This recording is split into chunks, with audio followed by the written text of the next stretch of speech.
Hello, grammar students. It's Monday and I miss you guys and I hope you had a great spring break. We're going to jump right into our pronouns notes. So we are going to do our second unit in our red workbook. So we're going to do day one of our pronouns notes, and it came in that packet, that hard copy pack that I gave you, and you can follow along with those. And I'd really like you to write them down in your notebook because we know it's science that writing things down helps go in your brain a little bit more. So I'm going to share my screen here with you and we're going to see how this goes. It's our first time. All right.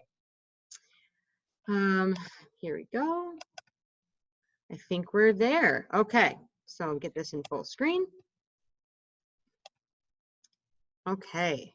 So now we are in our second unit. It's called pronouns. And pronouns are going to be under like the noun umbrella. And so day one notes, labeling and parsing.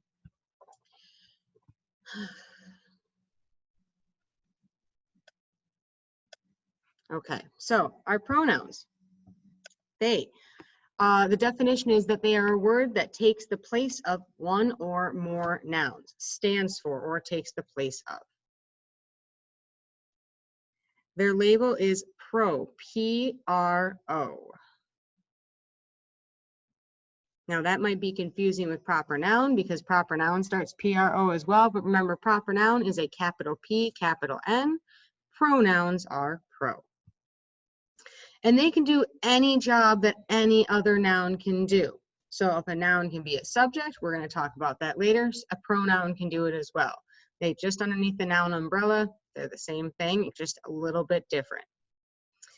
Now, this is one thing we're going to have to be really careful of, and this is probably one of the best mistakes we can make in grammar, is that some pronouns can actually act as adjectives. And we're going to talk about that a little bit more later this week, but be aware that if you see something that looks like a pronoun, you also have to double check that it's not acting as a modifier, that it is not an adjective.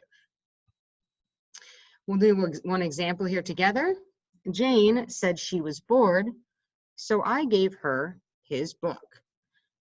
We're going to wonder, what are the pronouns in this sentence? And so we have examples like this. I'd like you to actually pause your video and take a look and see if you can figure it out. And then we're going to come back and you're going to press play again, and then you're going to check your work. So let's see. What did you think some of the pronouns were in this sentence? She is a pronoun. I is a pronoun. And her is a pronoun. We're going to talk about what that word his was. So we have 4 kinds of pronouns. And if you're looking in your red workbook, there is a list of these on that notes page. There are personal pronouns, which is like referring to a person. And we have 4 cases of pronouns. Now, you've all had Latin before, and so you have learned about the idea of cases of nouns, like the nominative case or the accusative case. And the nominative case is the same thing as our subjective case. Our objective case is the same as our accusative case.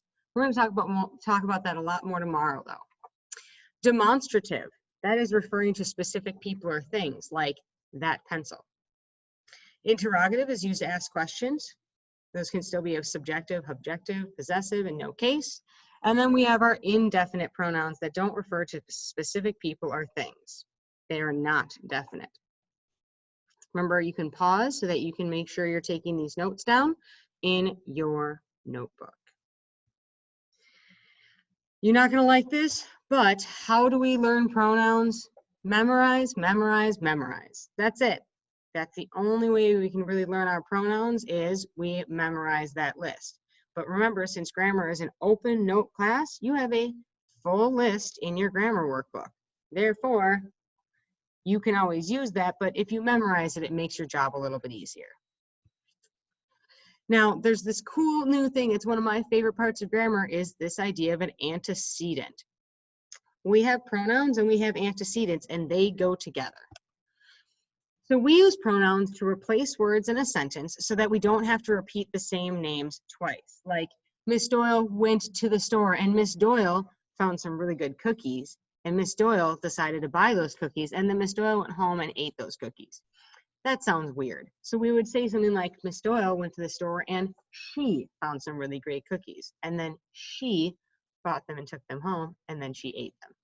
Therefore, we don't say Miss Doyle over and over again. Now the antecedent, ante meaning before, not anti, which means against, anti with an E, is the word or pronoun replaces in a sentence. So it's the word that comes before the pronoun, like Miss Doyle before she. Example, John was a doctor and he saved many people.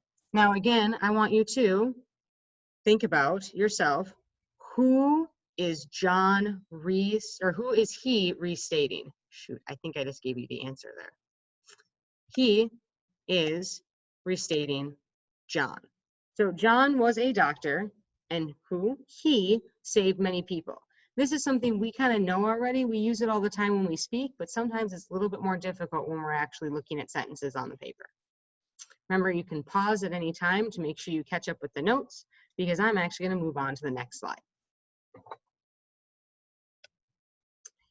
So we're going to keep going back to this process because it's kind of like in math class where you have specific steps, and we're going to do these steps to make sure that we don't miss any of our labels that we're trying to identify. So the process is, number one, we're going to find all of the nouns, noun, proper noun or proper noun with wings, in each sentence. Remember, a noun is a person, place, thing, or idea.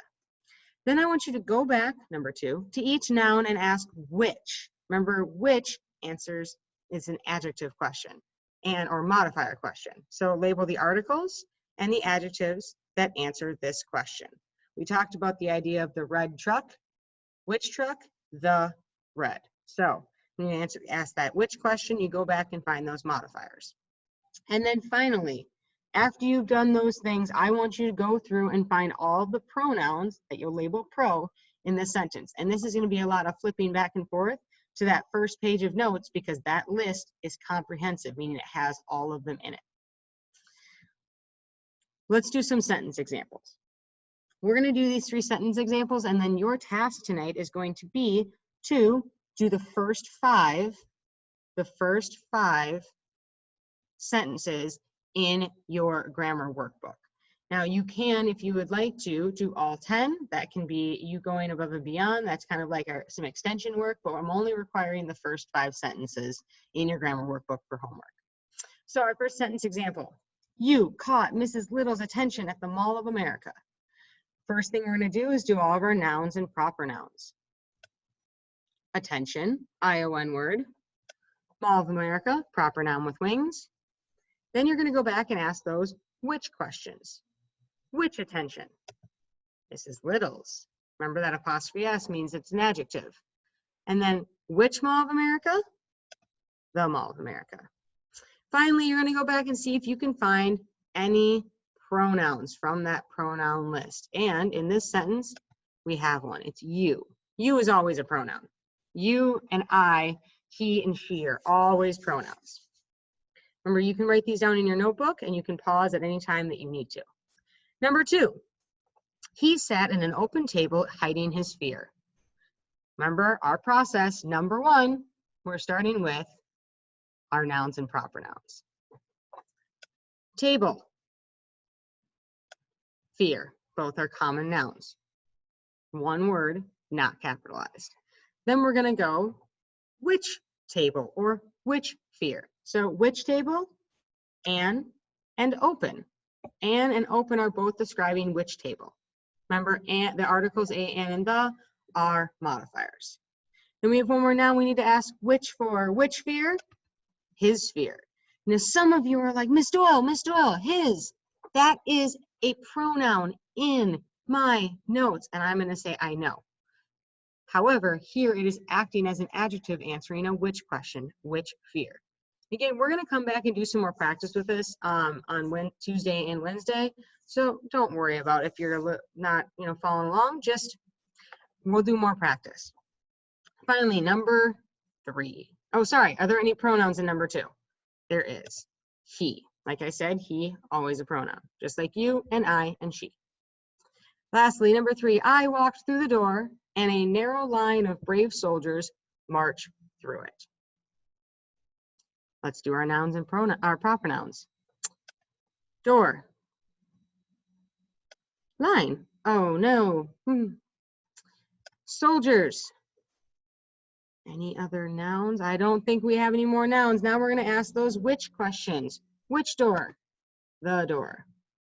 Which line? A narrow line. And then which soldiers? Brave soldiers. Finally, we're going to do our last step, which is to find any pronouns. It is always a pronoun. And then it is restating what? What is it restating? It is standing for something that came before in the sentence. Which noun is it restating? This is where the Jeopardy music comes in. Okay? Door. They marched through the door. They marched through it, which it, the door. That is the end of our notes for today. We are going to talk about pronoun and antecedent agreement tomorrow, and we're going to do some more practice with it. But tonight, I'd like you to work on exercise 1, and I'd like you to do questions 1 through 5. Okay? I miss you guys, and I'm guessing you're going to see another video with me because of language arts for today. And I hope everybody's doing really well and you're being well and staying safe, and I miss you guys a lot. Okay, bye.